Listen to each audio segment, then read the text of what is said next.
नमस्कार। स्वागत है आप सभी लोगों का हमारे चैनल की एक और वीडियो में। हमारी जो नई सीरीज चल रही है इसमें हम जान रहे हैं कि हमारे जीवन के ऊपर जो प्लैनेट्स होते हैं इनका क्या प्रभाव होता है और हमारी कुंडली के अंदर हर प्लैनेट जब फर्स्ट हाउस से लेकर 12th हाउस तक जाता है यानी कि 12 भावों में जाता है, कुंडली के 12 घरों में जाता है तो उसका हमारे जीवन के ऊपर क्या प्रभाव पड़ता है। पिछली वीडियो में हमने बात करी थी कि सूर्य का हमारे जीवन के ऊपर क्या प्रभाव पड़ता है और सूर्य जब हमारी कुंडली में फर्स्ट हाउस से लेकर 12th हाउस तक जाता है तो वो किन चीजों को रिप्रेजेंट करता है, किन चीजों को दर्शाता है। परंतु आज की वीडियो में हम बात करेंगे effects of moon in 12 houses कि जो मून होता है, चंद्रमा होता है, उसका हमारे जीवन के ऊपर क्या प्रभाव पड़ता है, वो किन चीजों को दर्शाता है और जब चंद्रमा हमारी कुंडली के अंदर 1 से लेकर 12 हाउसेज तक जाएगा तो वो किन चीजों को रिप्रेजेंट करेगा, हमें जीवन में किस प्रकार के लाभ देगा या फिर हमारे लिए किस प्रकार की समस्याएं उत्पन्न करेगा। तो हम चंद्रमा के बारे में आज हम सब कुछ जानेंगे। परंतु वीडियो स्टार्ट करने से पहले मैं आपको एक चीज बता देता हूं कि जब हम किसी हाउस की बात कर रहे हैं तो हाउस हमेशा सेम रहेंगे।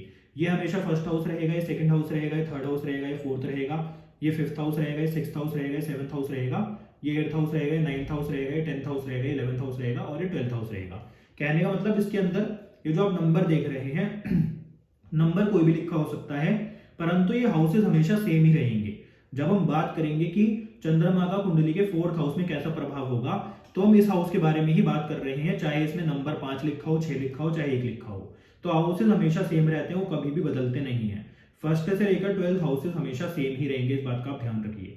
साथ ही साथ आज हम सबसे पहले चंद्रमा की बात करेंगे कि चंद्रमा आपके जीवन में किन चीजों को रिप्रेजेंट करता है। तो मून आपके माइंड, आपके थॉट्स, आपकी शार्पनेस, इन चीजों को रिप्रेजेंट करता है।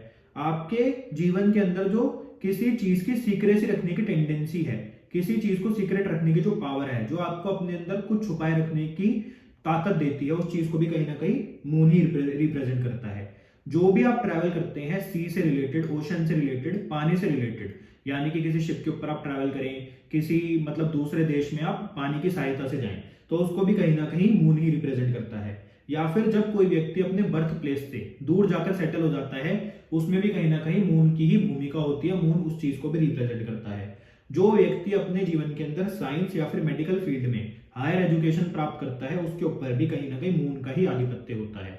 एंड एक बात आपको हमेशा याद रखनी चाहिए कि जो मून होता है वो कभी भी लाइफ के अंदर आपको अकेले फल नहीं देता। कहने का मतलब मून आपकी कुंडली में जिस भी हाउस में बैठा है, अगर वो अकेला है तो उसको आप पीड़ित ही काउंट करोगे। हमेशा मून को अपने अच्छे रिजल्ट या फिर बुरे रिजल्ट देने के लिए किसी ना किसी प्लैनेट की सहायता चाहिए होती है, चाहे उसके फ्रेंडली प्लैनेट हो, चाहे उसके एनिमी प्लैनेट हो। कहने का मतलब जो मून कुंडली के अंदर अकेला हो जाता है तो वो बहुत अच्छा काम नहीं करता, या तो उसके साथ कोई प्लैनेट बैठे तो वो अच्छा काम करेगा, या फिर उसके ऊपर किसी प्लैनेट की दृष्टि हो तब वो जाकर अच्छा काम करेगा। परंतु मून अकेला कभी भी बहुत अच्छे रिजल्ट व्यक्ति को नहीं देता। और एक इंपॉर्टेंट बात और है कि मून एक ऐसा प्लैनेट है जो सबसे ज्यादा जल्दी राशि परिवर्तन करता है। ये बात आपने कई बार सुनी होगी। मून 54 आवर्स के अंदर ही अपनी राशि बदल लेता है, तो इसलिए ये आपके लिए अच्छा भी हो सकता है परंतु बुरा भी हो सकता है। क्यों? क्योंकि अब आप देखो, अगर आपकी कुंडली में मून अच्छी जगह पर प्लेस होगा तो वो जो अपने अच्छे रिजल्ट देगा वो थोड़े टाइम के लिए देगा, परंतु जो बुरे रिजल्ट देगा वो भी थोड़े टाइम के लिए देगा। तो जिस व्यक्ति की कुंडली के अंदर अच्छे स्थान पर मून प्लेस है, अच्छी राशि के अंदर प्लेस है, तो उसके लिए बात अच्छी नहीं है। क्यों? क्योंकि उसको जो अच्छे रिजल्ट मून देने वाले वो कम टाइम के लिए देगा। हाँ, परंतु जिस व्यक्ति के कुंडली में मून अच्छे स्थान पर प्लेस नहीं है उसके लिए बहुत अच्छी चीज है। क्यों? क्योंकि उसको जो रिजल्ट देगा मून वो कम समय के लिए बुरे रिजल्ट देगा। तो इसलिए मून का जो 54 घंटे में राशि परिवर्तन है, कुछ लोगों के लिए अच्छा है तो कुछ लोगों के लिए बुरा है। अगर आपकी कुंडली में अच्छा बैठा है तो आपके लिए थोड़ी बुरी बात है, परंतु जिन लोगों की कुंडली के अंदर अच्छा बैठा है उनके लिए बहुत ही अच्छी चीज है। तो इसलिए मून अपने आप में बहुत ही इंपॉर्टेंट प्लैनेट है। मून आपके मन को रिप्रेजेंट करता है, आपकी मदर को रिप्रेजेंट करता है। और आप सभी लोग जानते हो कि मन के अंदर बहुत ताकत होती है। अगर मन सही है तो आप जीवन में कुछ भी प्राप्त कर सकते हैं, परंतु अगर व्यक्ति का मन ही भटक जाता है तो जीवन में वो कई सफलताओं को प्राप्त कर ही नहीं पाता। तो इसलिए मून बहुत इंपॉर्टेंट है। सूर्य अगर आत्मा है तो मून आपका मन है। सूर्य को कुंडली के अंदर या फिर ग्रहों के अंदर राजा बोला गया है तो मून को रानी बोला गया है। तो इसलिए मून फ्लक्चुएशंस का भी कारक है, मून आपके मूड स्विंग्स का भी कारक है, मून कई चीजों को दर्शाता है। तो ये थे मून के कुछ एट्रीब्यूट। अब बात करते हैं जब आपकी कुंडली के अंदर मून फर्स्ट हाउस से लेकर 12th हाउस तक जाएगा तो उसका आपके जीवन में क्या प्रभाव होगा। आपको सिर्फ देखना इतना है कि आपकी कुंडली में मून किस हाउस में है और उसके इफेक्ट आपके जीवन के ऊपर क्या पड़ रहे हैं। तो सबसे पहले बात करते हैं मून के फर्स्ट हाउस की। जब मून फर्स्ट हाउस में हो तो ऐसा बंदा चाहे कितने ही लोगों के साथ क्यों ना बैठा हो वो हमेशा लोनली फील करता है। ये बात आप खुद याद करोगे, खुद देख सकते हो। आप अपने आसपास वालों की कुंडली में देखो कि जिसकी कुंडली में मून फर्स्ट हाउस में है, ऐसा व्यक्ति हमेशा लोनली फील करता है, अकेलापन फील करता है, चाहे उसके आसपास कितने ही लोग हो, उसकी कंपनी में चाहे कितने ही लोग हो। परंतु ये मून का आज के समय के हिसाब से, चाहे आप मतलब इसको अच्छा इफेक्ट मान सकते हो या फिर बुरा मान सकते हो। क्यों? क्योंकि आजकल लोग अगर अकेला रहना सीख जाते हैं तो जीवन में वो कई सफलताएं प्राप्त कर लेते हैं। परंतु अगर लोगों को अपने साथ किसी कंपनी या फिर साथ की जब आवश्यकता पड़ती है, फिर उसके बिना वो काम नहीं कर सकता, तो उसके लिए वो समस्या क्रिएट हो जाती है। तो इसलिए जब भी मून कुंडली के फर्स्ट हाउस में होगा तो ऐसे में व्यक्ति हमेशा अकेला ही फील करेगा, चाहे वो कितने ही लोगों के साथ क्यों ना हो। और कुंडली में अगर मून फर्स्ट हाउस में होता है तो जब मून अमावस्या की तरफ जा रहा होता है और उस समय व्यक्ति का जन्म होता है, तो कुछ केसेस में आपको देखने को मिलेगा कि ऐसे व्यक्तियों के जीवन में उनको आइज से रिलेटेड, आंखों से रिलेटेड इश्यूज हो सकते हैं, स्क्विंट का इशू हो सकता है, पार्शियल या फिर कंप्लीट ब्लाइंडनेस या फिर पार्शियल या फिर कंप्लीट डेफनेस भी हो सकती है कि सुनने में कोई ना कोई समस्या हो, कानों से रिलेटेड कोई ना कोई समस्या हो। और वहीं अगर मून पूर्णिमा की तरफ जा रहा होता है और ऐसे में व्यक्ति का जन्म होता है, तो ऐसे व्यक्ति की जो पर्सनैलिटी होती है वो बहुत ज्यादा चार्मिंग होती है और उसका जो कलर होता है फेयर होता है, व्यक्ति दिखने में गोरा होता है, क्योंकि मून एक बहुत ही सुंदर प्लैनेट है, व्यक्ति दिखने में सुंदर होता है। बट ये ना एक और चीज के ऊपर डिपेंड करेगा कि व्यक्ति का कल्चर क्या है, व्यक्ति किस बैकग्राउंड से बिलोंग करता है, व्यक्ति किस कंट्री से बिलोंग करता है। कहने का मतलब, अगर कोई व्यक्ति अफ्रीका जैसी कंट्री से बिलोंग करता है और उसकी कुंडली में मून फर्स्ट हाउस में आ जाता है, तो ऐसे में उसके कल्चर और उसके बैकग्राउंड के अकॉर्डिंग उस व्यक्ति का कॉम्प्लेक्शन होगा, कलर होगा, तो इसलिए आपको ये भी देखना पड़ेगा। परंतु जब मून फर्स्ट हाउस में होगा तो ऐसा व्यक्ति चार्मिंग जरूर होता है, चाहे वो कहीं पर भी बॉर्न क्यों ना हुआ हो। और उस केस में ये भी आपको देखना है कि मून के ऊपर किसी मेलेफिक ग्रह जैसे कि शनि, राहु, इनकी दृष्टि ना पड़ रही हो, क्योंकि उससे भी जो व्यक्ति की कॉम्प्लेक्शन होगा, जो पर्सनैलिटी होगी, उसमें आपको फर्क देखने को मिलेगा। क्योंकि जो फर्स्ट हाउस है आपकी पर्सनैलिटी का ही है, तो जो सबसे ज्यादा इफेक्ट होगा व्यक्ति की पर्सनैलिटी पे ही होगा। ऐसे ही वेनिंग प्रोसेस में अगर मून हुआ, यानी कि अगर अमावस्या की तरफ जाता हुआ मून हुआ और ऐसे में व्यक्ति का जन्म हो गया, तो आपको दिखेगा जो व्यक्ति के फेशियल अपीयरेंसेस होंगे उसके ऊपर जो मून का इफेक्ट होगा कहीं ना कहीं बहुत नेगेटिव होगा। और साथ ही साथ उस व्यक्ति के जो फाइनेंशियल स्टेटस के ऊपर मून का इफेक्ट होगा वो भी आपको नेगेटिव देखने को मिलेगा। तो इसलिए कभी भी जब मून वेनिंग प्रोसेस में हो, यानी कि अमावस्या की तरफ जा रहा हो, तो ये व्यक्ति के लिए बहुत अच्छा मून नहीं रहेगा। परंतु जब भी मून पूर्णिमा की तरफ जा रहा है, यानी कि वैक्सिंग प्रोसेस में हो, तो ये व्यक्ति के लिए कहीं ना कहीं बहुत ही अच्छे उसको इफेक्ट देगा। और साथ ही साथ जब भी मून कभी भी वेनिंग प्रोसेस की तरफ होता है, तो इन लोगों में आपको एक चीज देखने को मिलेगी कि सेल्फ कॉन्फिडेंस बहुत ज्यादा अच्छा होता है इनका, परंतु इनके मूड स्विंग आपको देखने को मिलेंगे। और ये आप वेनिंग या फिर वैक्सिंग प्रोसेस को छोड़ दो, जब भी मून कुंडली के फर्स्ट हाउस में होगा, ऐसे में व्यक्ति के मूड स्विंग आपको अक्सर देखने को मिलेंगे। क्यों? क्योंकि जो मून है फ्लक्चुएशंस का कारक है, कभी ऐसे व्यक्ति का मूड कुछ होगा तो कभी कुछ होगा, क्योंकि जो मून है मन का कारक है, फर्स्ट हाउस पर्सनैलिटी है, तो ये सबसे ज्यादा इफेक्ट करेगी व्यक्ति के मन के ऊपर ही करेगा। तो इसलिए फर्स्ट हाउस में अगर मून आ जाएगा तो व्यक्ति की पर्सनैलिटी में जो उसके मतलब मूड होगा वो बहुत जल्दी स्विंग्स बार बार आपको देखने को मिलेंगे। अब जब कुंडली के सेकंड हाउस में मून जाएगा तो उसका क्या प्रभाव व्यक्ति के ऊपर पड़ेगा। अब आपने ये देखो कि फर्स्ट हाउस में जो अमावस्या का मून था वो बहुत अच्छे इफेक्ट नहीं दे रहा था, परंतु जब सेकंड हाउस में मून जाएगा और ये वेनिंग प्रोसेस में होगा, यानी कि अमावस्या की तरफ जा रहा होगा और ऐसे में व्यक्ति का जन्म हो जाएगा, तो इसमें व्यक्ति को ये बहुत बुरे इफेक्ट नहीं देगा, परंतु अच्छे ही इफेक्ट देगा। इस बंदे को ना आपको दिखेगा कि कभी भी कोई भी मनी का इशू नहीं आएगा। इस व्यक्ति को जो बजट होगा वो बहुत ही अच्छे से करना आता होगा। ऐसे व्यक्ति के जीवन में जो मून होता है वो उसका खर्चा भी कराता है, किस चीज के ऊपर, अपने बच्चों, अपने स्पाउस या फिर मतलब अपने क्लोथ्स या फिर वार्डरोब के ऊपर। यानी कि ऐसे व्यक्ति का खर्चा अपनी पर्सनैलिटी के ऊपर कहीं ना कहीं आपको देखने को मिलेगा कि कपड़े वगैरह से रिलेटेड चीजों पे वो खर्चा करे।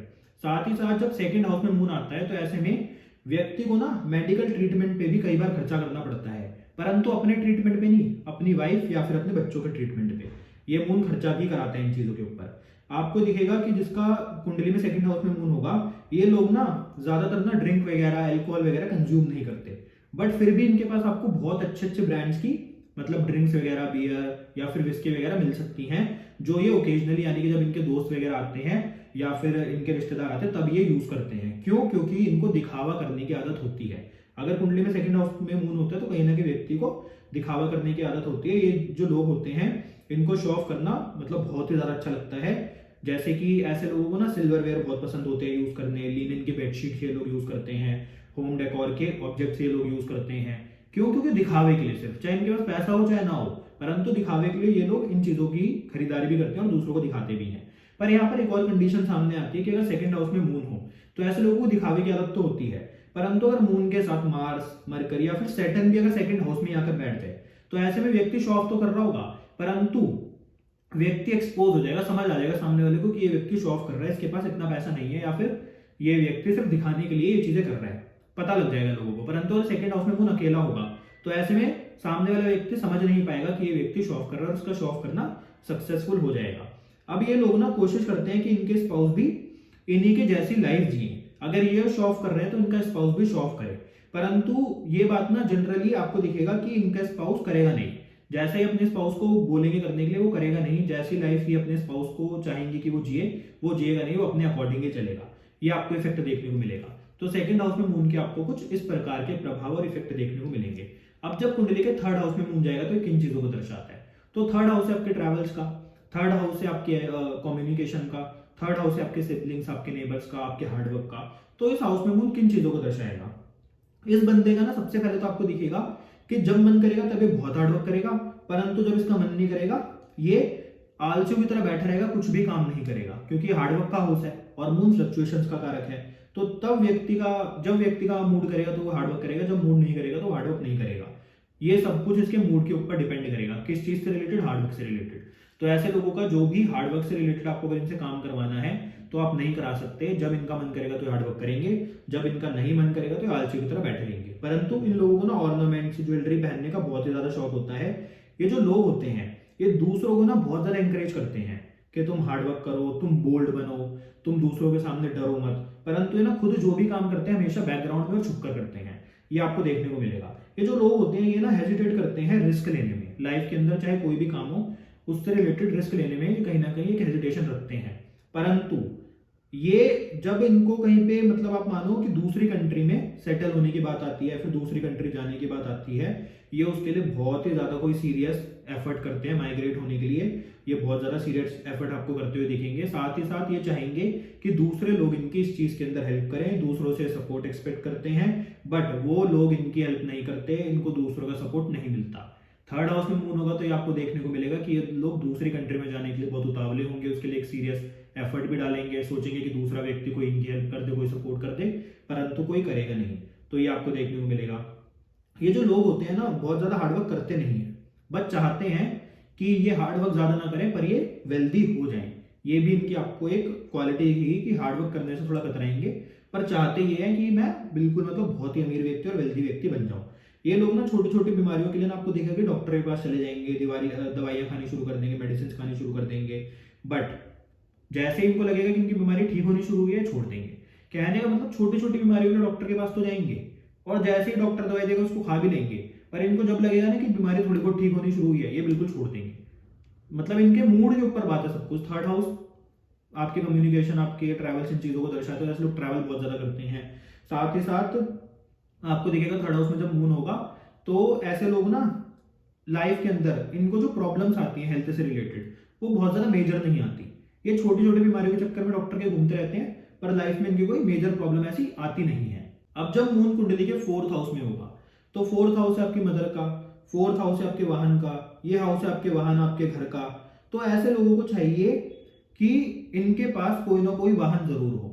और कुदरती तौर से जब भी मून फोर्थ हाउस में अकेला होता है ऐसे लोगों को चाहे कहीं से भी कोई ना कोई व्हीकल जरूर मिलेगा जरूर।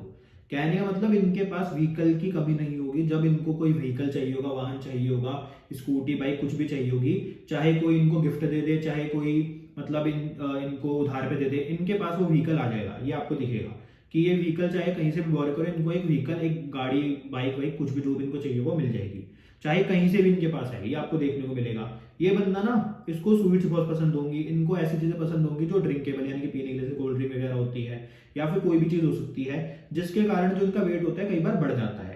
परंतु ये जो मतलब फूड है, जो इनकी फूड हैबिट है, मतलब ड्रिंकेबल चीज की या फिर कोई भी स्वीट्स खाने की, मीठा खाने की, वो इनको ना कोई भी मेजर हेल्थ की प्रॉब्लम्स नहीं होने देती। ये भी आपको दिखेगा।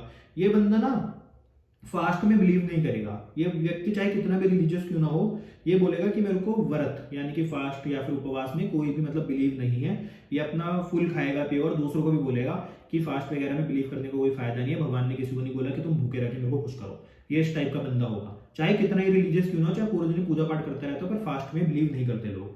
साथ ही साथ ना आपको दिखेगा कि इन लोगों की जो बेडरूम लाइफ होती है या फिर जो इनकी स्लीप होती है उसमें कोई भी इशू नहीं रहता। मतलब बहुत अच्छी इनको नींद आती है, सब कुछ रहता है, परंतु ये तब तक ही रहेगा जब तक इसके ऊपर किसी मेलेफिक ग्रह का एस्पेक्ट ना हो, दृष्टि ना, फिर कोई मेलेफिक ग्रह इसके साथ आकर ना बैठा हो। अगर चंद्रमा फोर्थ हाउस में और इसके साथ कोई सैटर्न आकर बैठ जाए, राहु आकर बैठ जाए, तो ऐसे में ऐसे व्यक्ति को नींद से रिलेटेड समस्या भी हो सकती है, ऐसे व्यक्ति को बेडरूम लाइफ भी इसके डिस्टर्ब हो सकती है, ये भी आपको देखने को मिलेगा। अब आप देखो कि जब भी मून फोर्थ हाउस में होगा तो ऐसे बंदे को ना अपनी लाइफ के अंदर चांसेस बहुत मिलते हैं, परंतु कई बार वो उन चांसेस का फायदा नहीं उठा पाता, या फिर ऐसे बंदे को लाइफ के अंदर मतलब चांसेस बहुत होते हैं कि इसकी लाइफ के अंदर इसे कोई इनहेरिटेंस प्रॉपर्टी मिल जाए, या तो एडॉप्शन में मिले या गिफ्ट में मिले, यानी कि इस बंदे को कोई ना कोई इनहेरिटेंस प्रॉपर्टी मिल सकती है। इस बंदे को ना बिल्कुल भी पसंद नहीं होता कि ये उधार लेकर कोई भी काम करे, परंतु कई बार कुछ कंडीशंस ऐसी बन जाती हैं कि उसको उधार लेना पड़ जाता है। नहीं तो ये बंदा यही सोचता है कि मैं जो भी करूंगा अपनी लाइफ के अंदर अपनी मेहनत से ही करूंगा। परंतु मून फोर्थ हाउस की ना एक और कंडीशन है कि ऐसे लोगों की जो एजुकेशन होती है वो रुकती नहीं है, ये अपने जीवन के अंदर मतलब जिस भी एजुकेशन में जाए उसमें पास तो हो ही जाते हैं, ये भी आपको देखने को मिलेगा। साथ ही साथ मून फोर्थ हाउस के लिए भी बोला गया कि ऐसे व्यक्ति के पास ना कभी धन की कमी नहीं होगी, चाहे थोड़ा ही धन हो पर धन होगा जरूर। इसलिए मून फोर्थ हाउस में बहुत ही अच्छे इफेक्ट देता है, क्योंकि कालपुरुष की कुंडली में जो फोर्थ हाउस है ये मून को ही दिया गया है, ये कर्क राशि को ही दिया गया है, तो फोर्थ हाउस में मून बहुत अच्छे इफेक्ट देता है। सबसे बड़ी बात क्या है, ऐसे व्यक्ति के पास कोई ना कोई व्हीकल जरूर होगा, चाहे कहीं से भी इसको मिले। अब जब कुंडली में मून फिफ्थ हाउस में जाएगा तो इसके क्या प्रभाव होंगे। इस हाउस में मून व्यक्ति को एजुकेशन में फोकस और कंसंट्रेशन देता है उसके रेगुलर स्टडीज के अंदर। ये आपको बात देखने को मिलेगी कि ऐसा व्यक्ति अपनी एजुकेशन को लेकर, अपनी स्टडीज को लेकर बहुत ज्यादा फोकस्ड और उसका कंसंट्रेशन इस चीज में अच्छा रहेगा। और साथ ही साथ आपको दिखेगा कि ऐसा व्यक्ति ना बहुत ज्यादा ऑनेस्ट रहेगा अपने एग्जाम्स को लेकर, अपने इंटरव्यूज को लेकर, यानी कि किसी भी टेस्ट में चीटिंग नहीं करते लोग। जिसकी कुंडली में फिफ्थ हाउस में मून होते हैं, जो भी करते हैं अपनी मेहनत और अपना जितना इन्होंने पढ़ा होता है उसके अकॉर्डिंग ही करते हैं। एंड स्कूल लेवल पे ना ऐसे लोगों को आपको दिखेगा कि ऐसे लोग कुंडली के अंदर अगर मून फिफ्थ हाउस में तो फेल होने से बच जाते हैं। ऐसे लोगों का एजुकेशन और स्टडीज में कंसंट्रेशन फोकस तो रहता ही है, पर मून फिफ्थ हाउस में व्यक्ति को फेल होने से भी आपको दिखेगा कि कई बार बचा लेगा अगर व्यक्ति बहुत ज्यादा पढ़ने वाला ना हो। ये जो बंदा होता है इसका इंटरेस्ट ना बहुत ज्यादा स्पिरिचुअलिटी या फिर ऑकल्ट में भी आपको देखने को मिलेगा। और कई बार ये बंदा ना अपनी स्पिरिचुअलिटी और ऑकल्टिज्म को ही अपना प्रोफेशन भी बना लेता है, अमीर यानी कि रिच बनने के लिए, पैसा कमाने के लिए। व्यक्ति वास्तु करना शुरू कर देगा, एस्ट्रोलॉजी करना शुरू कर देगा। तो फिफ्थ हाउस में मून होता है तो ऐसे व्यक्ति को इन चीजों में इंटरेस्ट भी होता है, और ऐसा व्यक्ति अमीर बनने के लिए इसी को अपना प्रोफेशन भी चूज कर लेता है। और ये लोग ना ज्यादा किसी को हर्ट नहीं कर पाते, ये लोग ना ज्यादा किसी के मुंह पे कड़वी चीजें नहीं बोल पाते। ये चाहते हैं कि सामने वाला हमसे हर्ट ना हो, सामने वाला हमसे जो हमने बात बोली उसमें बुरा ना माने, तो ये आपको देखने को मिलेगा। साथ ही साथ कभी कभी ये जो बंदा होता है बहुत ज्यादा ग्रीडी भी हो जाता है, लालची हो जाता है पैसों से रिलेटेड, पैसों के पीछे पीछे भागना शुरू कर देता है कि सिर्फ पैसा पैसा इसको चाहिए, ये भी आपको देखने को मिलेगा। साथ ही साथ ऐसे लोगों को ना जो इनका अपोजिट जेंडर होता है उससे कई बार महंगी महंगी चीजें गिफ्ट में भी मिल जाती हैं। ऐसे लोगों को बड़ी बड़ी प्रॉपर्टीज, बड़ी बड़ी गाड़ियां अपने जो मतलब अपोजिट जेंडर होता है उससे गिफ्ट में मिल जाती है। अगर ये लड़का है तो महिलाओं से, अगर ये महिला है तो इनको पुरुष से कोई ना कोई चीजें गिफ्ट में बड़ी बड़ी भी मिल जाती हैं। तो ये एक मून फिफ्थ हाउस की अच्छी चीज है। इनको ना कभी भी लाइफ के अंदर अर्निंग करने में, पैसा कमाने में कोई भी दिक्कत नहीं आती। ये लाइफ के अंदर जो चाहे इनको प्राप्त हो जाता है। और सबसे बड़ी बात है अगर ये लोग अपनी एजुकेशन में ध्यान दें तो ज्यादा बेटर है, क्योंकि कई बार ऐसे लोगों का एजुकेशन से रिलेटेड भी कंसंट्रेशन फोकस तो बना ही रहता है, पर जो मून है फ्लक्चुएशंस का भी कारक है। तो ऐसे लोग कई बार एजुकेशन को लेकर बीच में पढ़ाई छोड़ देंगे, फिर दोबारा स्टार्ट करेंगे, ऐसी चीजें भी कर सकते हैं। तो ऐसे लोगों को अपनी एजुकेशन पर फोकस भी रहना चाहिए। साथ ही साथ आपने कई लोग देखे होंगे जिनको मतलब अपनी मदर की ज्वेलरी, अपने मदर के ऑर्नामेंट्स, यानी कि कोई बहुत कीमती चीजें या फिर अपनी मदर की कोई प्रॉपर्टी ऐसी जो कि छुपी हुई, जो किसी के सामने ना आज तक आई हो, ऐसी चीजें जो मिल जाती हैं और उसके बाद ये लोग अमीर हो जाते हैं। तो मून जिसका फिफ्थ हाउस में होता है उसके साथ भी कंडीशंस कई बार देखी गई है कि ऐसे लोगों को अपने कोई मदर की छुपी हुई प्रॉपर्टी, पेपर्स, ज्वेलरी या फिर ऑर्नामेंट जैसी चीजें मिल जाती हैं। ये भी मून फिफ्थ हाउस पे एक अच्छा इफेक्ट है। अब जब कुंडली में सिक्स्थ हाउस में मून जाएगा तो उसका क्या प्रभाव होगा। तो सिक्स्थ हाउस तो है ही रोग रिपुरण का, कहीं ना कहीं परेशानियों का, तो ये ना बहुत अनफेवरेबल पोजीशन है मून की।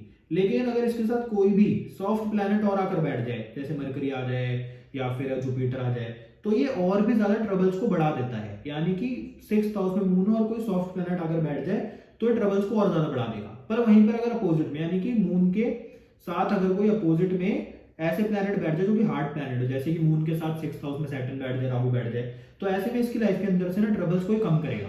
कहने का मतलब ये बहुत ही अलग योग आपने सुना है कि मून के जो शत्रु प्लैनेट हैं अगर वो सिक्स्थ हाउस में मून के साथ आकर बैठ जाए तो उसकी लाइफ में प्रॉब्लम्स कम होंगी।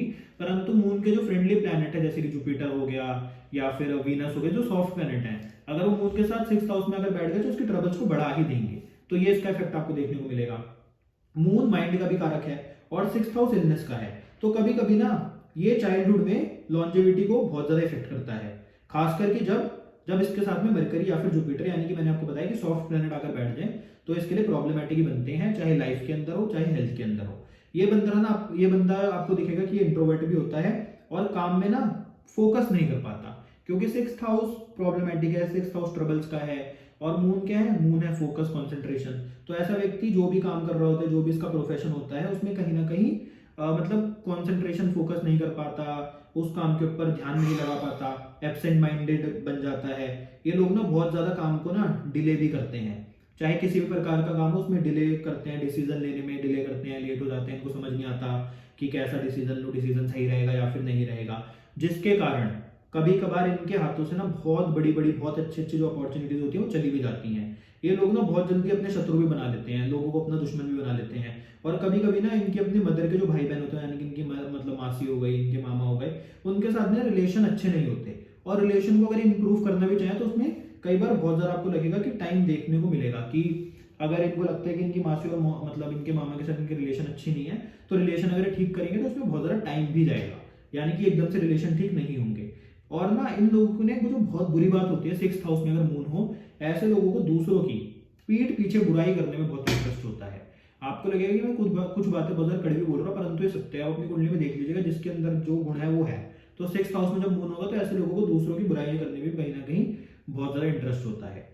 तो ये था 6th हाउस का फलादेश। अब जब कुंडली में 7th हाउस में मून जाएगा तो उसके क्या प्रभाव होंगे? तो 7th हाउस है आपकी स्पाउस का, आपकी मैरिड लाइफ का, आपकी पार्टनरशिप का। तो ये ना मून की ना एक बहुत ही ज्यादा फेवरेबल पोजीशन होती है, क्योंकि मून एक सौम्य प्लैनेट, एक सॉफ्ट प्लैनेट है। इस व्यक्ति के जो रिलेशन होते हैं अपने स्पाउस के साथ, उसमें एक ना म्यूचुअल अंडरस्टैंडिंग हमेशा रहती है। डिसएग्रीमेंट हो सकता है, बट कोई भी ना बहुत ज्यादा सीरियस फाइट नहीं होती, यानी कि डिवोर्स तक बात नहीं जाती, क्योंकि मून एक बहुत ही सौम्य प्लैनेट है। तो रिलेशन स्पाउस के साथ बहुत अच्छे कर देते हैं, ऐसे लोगों की पार्टनरशिप बहुत अच्छी चल सकती है। परंतु फ्लक्चुएशन रहते हैं, कभी ऊपर नीचे चलती रहेगी पर अच्छी रहेगी। और जब इस व्यक्ति की लाइफ में ना court case, litigation, quarrels, fight होंगी ना, तो इस व्यक्ति को ना अगर कुंडली के अंदर मून अकेला है तो विक्ट्री नहीं दिला पाएगा। कहने का मतलब एक नेगेटिव पॉइंट है कि रिलेशनशिप, मैरिड लाइफ वगैरह अच्छी रखता है, परंतु 7th हाउस में अगर मून अकेला हो, इसके साथ इसका कोई भी फ्रेंडली प्लैनेट ना बैठा हो, जैसे कि मार्स ना बैठा हो, सन ना बैठा हो, या फिर जुपिटर ना बैठा हो, तो ऐसे में क्या होगा? अगर ऐसे व्यक्ति की लाइफ के अंदर कभी भी कोर्ट केसेस, लिटिगेशन या फिर इसके ऊपर कोई झूठे आरोप लगा देगा, तो ऐसा व्यक्ति उन मतलब समस्याओं से बाहर नहीं आ पाएगा। परंतु अगर इसके फ्रेंडली प्लैनेट जुपिटर, मार्स या फिर सूर्य इसके साथ अगर 7th हाउस में ही बैठ गए, तो ऐसा व्यक्ति उन प्रॉब्लम्स का भी सामना कर लेगा और उनसे लड़ भी लेगा, ये आपको देखने को मिलेगा। परंतु मैंने पहले बताया कि अकेला मून अगर किसी भी कुंडली में, किसी भी हाउस में बैठा है, तो वो अपने बहुत ज्यादा अच्छे प्रभाव देने या फिर बुरे प्रभाव देने के लिए कारगर साबित नहीं होगा। उसके साथ किसी ना किसी प्लैनेट का होना जरूरी है, किसी ना किसी का उसको सपोर्ट मिलना जरूरी है, तभी वो पूरे अपने प्रभाव दे पाएगा। अब जब कुंडली के 8th हाउस में मून जाएगा, तो 8th हाउस है आपकी लाइफ के अंदर पेन का, ट्रांसफॉर्मेशन का। तो जब मून 8th हाउस में होगा तो मेल को फेमिनाइन एबिलिटीज आपको देखने को मिलेगी, देगा, और जो फीमेल होगी उसको मैस्कुलाइन एबिलिटीज, क्वालिटीज और हैबिट देगा, जिसकी वजह से कभी कभार इन लोगों की मैरिड लाइफ के अंदर इश्यूज भी क्रिएट हो जाते हैं। इस बात को दोबारा थोड़ा समझिए। 8th हाउस में जब मून जाएगा तो अगर किसी मेल की कुंडली में है तो उसके अंदर आपको कुछ फेमिनाइन क्वालिटीज, एबिलिटीज देखने को मिलेंगी, और अगर किसी फीमेल की कुंडली में है तो उसके अंदर आपको किसी मेल यानी कि मैस्कुलाइन की कुछ एबिलिटीज, कुछ मतलब क्वालिटीज देखने को मिलेंगी। ये बात आप देखो, आपको 100% ये चीज मिलेगी। हमने कई बार मतलब कई कुंडली हम रोज देखते हैं, तो हमने कई बार बात पाई है, और ये मतलब बहुत ज्यादा मतलब आप मानो कि सर्च करी हुई या फिर इसके ऊपर हमने रिसर्च करी, और ये बात होती है कि अगर कुंडली में 8th हाउस में मून है और व्यक्ति मेल है तो उसके अंदर कुछ फेमिनाइन क्वालिटीज, एबिलिटीज होंगी, और अगर 8th हाउस में मून है और व्यक्ति फीमेल है तो उसके अंदर कुछ मैस्कुलाइन एबिलिटीज, कुछ मैस्कुलाइन मतलब आपको देखा क्वालिटीज देखने को जरूर मिलेंगी। और यही कई बार इनकी लाइफ के अंदर, इनकी मैरिड लाइफ के अंदर इश्यूज भी क्रिएट करता है। ये जो बंदे होंगे ना, ये नेचर के बहुत अच्छे होते हैं, चैरिटेबल होते हैं, कहीं ना कहीं बेनिवोलेंट होते हैं, दूसरों की मदद करने वाले होते हैं। ऐसे लोगों को ना जोक्स क्रैक करने के अंदर बहुत शौक होता है, ऐसे लोग जोक्स को क्रैक करना बड़ा पसंद करते हैं। और जब मून 8th में होगा तो ऐसे में मैरिड लाइफ के अंदर कई बार मिसअंडरस्टैंडिंग्स भी क्रिएट करेगा। साथ ही साथ जब मून 8th में होगा तो बहुत सीरियस इलनेस भी दे सकता है, जैसे कि किसी प्रकार की बड़ी हेल्थ प्रॉब्लम जो कि बहुत लंबे समय तक भी चल सकती है। बस यहाँ पर एक बात अच्छी होती है कि मून जो होता है वो एक बहुत ही जल्दी गोचर करने वाला प्लैनेट होता है, बहुत ही जल्दी दूसरी राशि के अंदर मूव करने वाला प्लैनेट होता है। तो इसलिए ये जो बीमारी देता है बड़ी देता है, परंतु हो सकता है कि व्यक्ति के मतलब ज्यादा लंबे समय तक बीमारी ना रहे या फिर ठीक हो जाए। परंतु मून के समय जो ये 54 आवर्स हैं, इसको कम नहीं समझना चाहिए। जब मून इसमें भी इफेक्ट देगा तो आप सोचो कि एक प्लैनेट को इतना ही टाइम मिला है, तो वो इतने ही प्लैनेट में कुछ कितना बड़ा चीजें भी कर सकता है। तो इसलिए मून को कभी भी हल्के में नहीं लेना चाहिए। पर हाँ, जब 8th हाउस में होता है तो कोई मतलब बड़ी बीमारी दे सकता है व्यक्ति को। साथ ही साथ ना पार्शियल इंसैनिटी और कंप्लीट इंसैनिटी भी मून 8th हाउस ही देता है, ये भी आपको देखने को मिलेगा। वाटर से रिलेटेड जिन लोगों की डेथ होती है, जो लोग डूब के मर जाते हैं, समुद्र में गिर जाते हैं, फिर किसी भी प्रकार से ऐसी कोई डेथ हो जाती है, या फिर वाटर से रिलेटेड कोई इंजरी हो जाती है, या फिर जो लोग आपने देखे होंगे जो वाटर का कोई स्पोर्ट कर रहे होते हैं उसमें गिर जाते हैं, या फिर किसी भी प्रकार की वाटर से रिलेटेड संबंधित समस्या आ जाती है, या फिर हाइड्रोफोबिया हो जाता है, वो भी कुंडली के अंदर जो मून 8th हाउस में होता है तो उसी के परिणाम होते हैं। साथ ही साथ जो वुंड सेप्टिक हो जाता है वो भी 8th हाउस के मून की ही निशानी है। जिन लोगों को सेप्टिक से रिलेटेड प्रॉब्लम हो जाती है कि कोई लोग मतलब कोई जंग लगी चीज मतलब चुभ गई या फिर खून निकल गया और उससे सेप्टिक हो गया, तो वो भी मून 8th हाउस में होता है, इस कारण से हो सकता है। तो मून का 8th हाउस में इस प्रकार के प्रभाव आपको देखने को मिलेंगे। अब जब कुंडली के 9th हाउस में मून जाएगा तो ये किन चीजों को दर्शाएगा, तो 9th हाउस है आपके रिलीजियन का, जुपिटर का ये हाउस है। 9th हाउस है आपके पिता आपके गुरु का, 9th हाउस है आपके भाग्य का, सबसे इंपॉर्टेंट। तो ये बंदा ना बहुत ही ज्यादा रिलीजियस होगा, तीर्थ स्थानों पे आता जाता रहेगा, इसको मतलब बहुत ज्यादा तीर्थ स्थानों पे जाने का शौक होगा अपनी फैमिली के साथ, लोगों के हेल्प में बिलीव करेगा, जनरस होगा। इस बंदे को ना जो मतलब इसके रिलेटिव होंगे वो बहुत ज्यादा उनके साथ इसके कॉर्डियल रिलेशंस होंगे, बहुत अच्छे रिलेशन बना के रखेगा, उनके साथ कोई लड़ाई झगड़ा ज्यादा नहीं करेगा। इस बंदे को ना ट्रैवल करने का बहुत ज्यादा शौक होगा, और किस चीज में, अपने करियर से रिलेटेड या फिर इसको प्लेजर पूरा करने की, मतलब ट्रैवल करने का एक शौक, एक अपना मतलब जुनून, एक मन की ट्रैवल अगर मैं करूंगा तो मेरे अंदर की आत्मा है वो तृप्त होगी। तो ऐसे लोगों को ट्रैवल करने का बहुत शौक होता है। ऐसे बंदों को नए नए प्लेसेस पे जाने का शौक होता है, नए नए प्लेसेस को एक्सप्लोर करने का शौक होता है। अगर इनको पता चलेगा कि इनके स्पाउस का ना किसी के साथ अफेयर चल रहा है, तो आपको दिखेगा कि ये लोग ना उसको इग्नोर कर देंगे।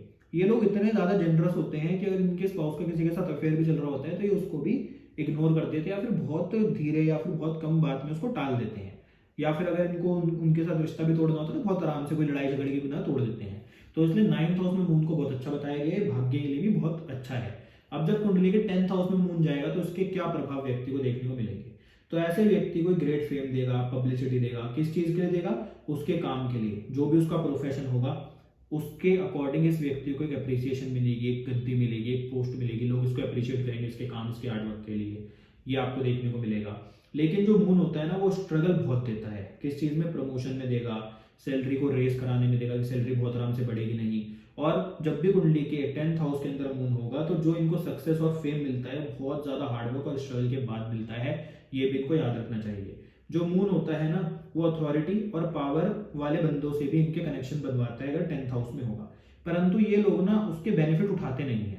ये लोग सोचते हैं कि जो भी हम अपने जीवन में करेंगे सब कुछ अपनी मेहनत से करेंगे, हमें किसी की भी हेल्प नहीं चाहिए। ये लोग कभी भी मेहनत करने से नहीं टकराएंगे। अगर कुंडली के 10th हाउस में मून आ जाएगा तभी इनको लाइफ के अंदर इतना नेम और फेम मिलता है, क्योंकि इतनी मेहनत और स्ट्रगल करते हैं। तो इसलिए मून 10th हाउस में होगा तो एक अच्छी चीज है।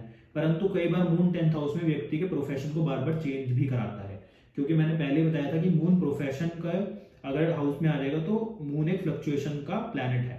तो जब प्रोफेशन के हाउस में आएगा तो व्यक्ति के प्रोफेशन को बार बार चेंज भी करा सकता है, कि व्यक्ति का कभी किसी प्रोफेशन में मन लग रहा है तो कभी किसी में मन लग रहा है, तो ये आपको देखने को मिलेगा। इस बंदे की एक नेगेटिव क्वालिटी बहुत ज्यादा होती है कि मून अगर कुंडली के 10th हाउस में आ जाए तो ये बंदा ना हर किसी से ना जेलस रहता है, हर जगह हर फील्ड में। ये इस बंदे की एक बहुत ही मतलब एक बेकार क्वालिटी आप इसको बोल सकते हो, कि ऐसे लोग दूसरे से जेलस रहते हैं, चाहे अपनी फील्ड में हो चाहे किसी और फील्ड में हो, चाहे किसी भी जगह पे उनको जेलसी एक रहती है दूसरे लोगों से। परंतु इस बंदे को ना फॉरेन ट्रैवल करने का या फिर फॉरेनर से किसी भी प्रकार का पैसा कमाने का एक हुनर होता है, कि ऐसे लोग मतलब फॉरेन में ट्रैवल करके भी पैसा कमा सकते हैं, फॉरेनर से भी गेन ले सकते हैं। ऐसे लोग फॉरेन जाकर भी कोई बिजनेस सेटल कर सकते हैं, उसमें भी इनको पैसा मिल सकता है। तो ऐसे लोगों को बोला गया कि ऐसे लोग या तो फॉरेन से रिलेटेड कोई काम करें, या फिर फॉरेन जाकर कोई काम करें, या फिर फॉरेन में ट्रैवल कर कोई काम करें, कोई प्रोफेशन चूज करें, तो इनके जीवन के अंदर बहुत ज्यादा इनको फायदा रहेगा। साथ ही साथ ऐसे लोग, सबसे बड़ी इनकी जो गलत बात है या फिर जो बेकार बात है वो यही है कि ऐसे लोग दूसरे से जेलस होते हैं, चाहे वो अपनी प्रोफेशन की फील्ड में हो चाहे किसी और फील्ड में हो, ये आपको देखने को जरूर मिलेगा। अब जब कुंडली में मून 11th हाउस में जाएगा तो 11th हाउस है आपके डिजायर्स का, 11th हाउस है इच्छा पूर्ति का, आपके रिजल्ट का। तो ये बंदा ना बहुत ज्यादा ऑनेस्ट होता है, ऐसे बंदे को ना ब्राइब लेने में किसी भी प्रकार का इंटरेस्ट नहीं होगा। ऐसा लोग ना जो इलीगल ग्रेटिफिकेशन होगी उसको कभी भी एक्सेप्ट नहीं करेगा। ये बंदा अपने बच्चों के एजुकेशन के लिए ना बहुत ज़्यादा कॉशियस रहेगा कि अपने बच्चों को मैं सही एजुकेशन दिलाऊं, उसमें किसी भी प्रकार की कमी नहीं आनी चाहिए, मेरे बच्चे बहुत ही अच्छा करियर चूज करें। कहने का मतलब अपने बच्चों के एजुकेशन से लेकर कहीं ना कहीं कॉशियस रहेगा। इसको ना अपने जो बच्चे होंगे उनके जो लव और अफेयर होंगे उनसे भी कोई इशू नहीं होगा। और ये व्यक्ति चाहेगा कि इनके बच्चे जिससे प्यार करते हैं, जिस भी व्यक्ति से प्यार करते हैं या फिर जिस भी व्यक्ति के साथ उनका अफेयर चल रहा है उसके साथ ही मतलब इनके बच्चों की शादी हो। कहने का मतलब इस चीज़ में थोड़े ये ओपन माइंडेड होते हैं कि इनके बच्चों की शादी उससे ही हो जिससे इनके बच्चे प्यार करते हैं। ये बंदा ना उन लोगों को कभी भी टॉलरेट नहीं कर पाता जो बड़े लोगों की डिसरिस्पेक्ट करते हैं। ऐसे लोगों को चाहिए कि जो भी इनके आसपास व्यक्ति हो वो दूसरों की रिस्पेक्ट करे। परंतु अगर 11th हाउस में मून है और इसके सामने कोई व्यक्ति बड़े लोगों को रिस्पेक्ट कर रहा है या फिर उनकी रिस्पेक्ट नहीं कर रहा, उनको इज्जत नहीं दे रहा, तो ऐसे व्यक्ति को वो लोग कहीं भी पसंद नहीं होते। अब जब कुंडली के 12th हाउस में मून जाएगा तो उसके क्या प्रभाव होंगे। मून 12th हाउस में ना मैरिड लाइफ के अंदर प्रॉब्लम देता है, संतान उत्पत्ति में चाइल्ड बर्थ में कई बार प्रॉब्लम देगा, बच्चों के एजुकेशन में भी ये वाला 12th हाउस का मून प्रॉब्लम क्रिएट करता है। तो 12th हाउस में जब मून होगा तो ऐसे लोगों के जो बच्चे होंगे हो सकता है उनकी जो एजुकेशन है उसमें भी किसी प्रकार की प्रॉब्लम हो या फिर किसी प्रकार की रुकावटें आए। और ये ना जो मून 12th हाउस का ये ना बहुत हैवी एक्सपेंडिचर दे सकता है, बहुत हैवी लॉसेस दे सकता है। ऐसे लोगों की लाइफ के अंदर loss of Prestige, arrest, penalty, punishment, imprisonment, cheating और रॉबरी भी इनके जीवन में एक मतलब आप मानो इनके जीवन का एक इवेंट हो सकता है। इनमें से कुछ भी कि मतलब किसी प्रकार की पनिशमेंट मिल जाए, ये लोग जेल जा सकते हैं, लोगों के जीवन के अंदर किसी प्रकार की पेनल्टी आ जाए, इनके जीवन के अंदर कोई इनको अरेस्ट करके ले जाए किसी झूठे इल्जाम में, पैसा कहीं पे खर्च कर दें, कहीं पे इन्वेस्ट करें तो वहाँ पे धोखा मिल जाए या फिर वहाँ पर जो ये रिटर्न चाहते थे वो ना मिले, ये आपको देखने को मिलेगा। परंतु ये सिर्फ अकेला मूव नहीं करेगा 12th हाउस में, इसके ऊपर अगर किसी मेलेफिक ग्रह की दृष्टि होगी यानी कि 12th हाउस की स्थिति देखनी पड़ेगी, क्योंकि ये बहुत बड़ी बात है किसी का इम्प्रेसमेंट वगैरह, तो उसमें हमें कई चीजें और भी देखनी पड़ेगी। पर 12th हाउस में मून बहुत अच्छा नहीं माना कि इस प्रकार की समस्या कई बार देता है और हमने कई बार देखा भी है। और ना आपको दिखेगा कि ऐसे बंदों को ना ड्रिंक करने की भी ना बहुत ज़्यादा आदत होती है, जिसकी वजह से कई बार इनकी मैरिड लाइफ बहुत ज़्यादा डिस्टर्ब भी हो जाती है। तो 12th हाउस में मून होता है तो ऐसे लोगों को मतलब जो जीवन के अंदर इनको एक चीज़ की हैबिट होती है जो कि गलत है, ड्रिंक करने की, जिसके कारण इनकी मैरिड लाइफ में कई बार डिस्टर्ब आपको देखने को मिलेगी। 12th हाउस का मून ना मैंने आपको पहले बताया बहुत अच्छे रिजल्ट देता ही नहीं है, परंतु हमेशा हर चीज़ आपको जब भी देखनी है वो आपको देखनी इसी चीज़ से है कि जो भी प्लैनेट रिजल्ट दे रहा है वो अकेले तो आपको जैसे रिजल्ट दे रहा है वैसे दे रहा है, परंतु जब उसके ऊपर किसी और प्लैनेट की दृष्टि पड़ती है, जब उसके साथ प्लैनेट आकर बैठते हैं तो उसमें कई बार फलादेश चेंज हो जाता है। यानी कि ये हम सिर्फ एक ऐसी बात कर रहे हैं जो कि मतलब होगी तो हुई, मतलब इसको आप चेंज नहीं कर सकते। आप देखो तो आपके साथ ये सारी बातें घटित होंगी, परंतु जब दूसरे प्लैनेट आकर बैठ जाते हैं, दूसरे प्लैनेट की दृष्टि होती है तो उससे कई बार फलादेश भी चेंज हो जाता है। तो इसलिए एस्ट्रोलॉजी पहले मैंने बताया कि बहुत डीप एक मतलब है, रिसर्च करने का विषय है। तो इसके अंदर आप जितना डीप जाते जाएंगे उतना ही आपको चीजें मिलती रहेंगी, आप ढूंढते रहेंगे। तो ये थे आज की वीडियो में मून के इफेक्ट कि मून का 1 से लेकर 12 हाउसेज में क्या इफेक्ट होगा, मून का आपके जीवन के ऊपर क्या प्रभाव पड़ता है, किन चीजों को मून आपके जीवन के अंदर रिप्रेजेंट करता है, दर्शाता है। तो अगर आपको आज की वीडियो अच्छी लगी तो वीडियो को लाइक करें, शेयर करें, चैनल को सब्सक्राइब करें। आपसे मिलते हैं अगली वीडियो में। आज के लिए इतना ही, धन्यवाद।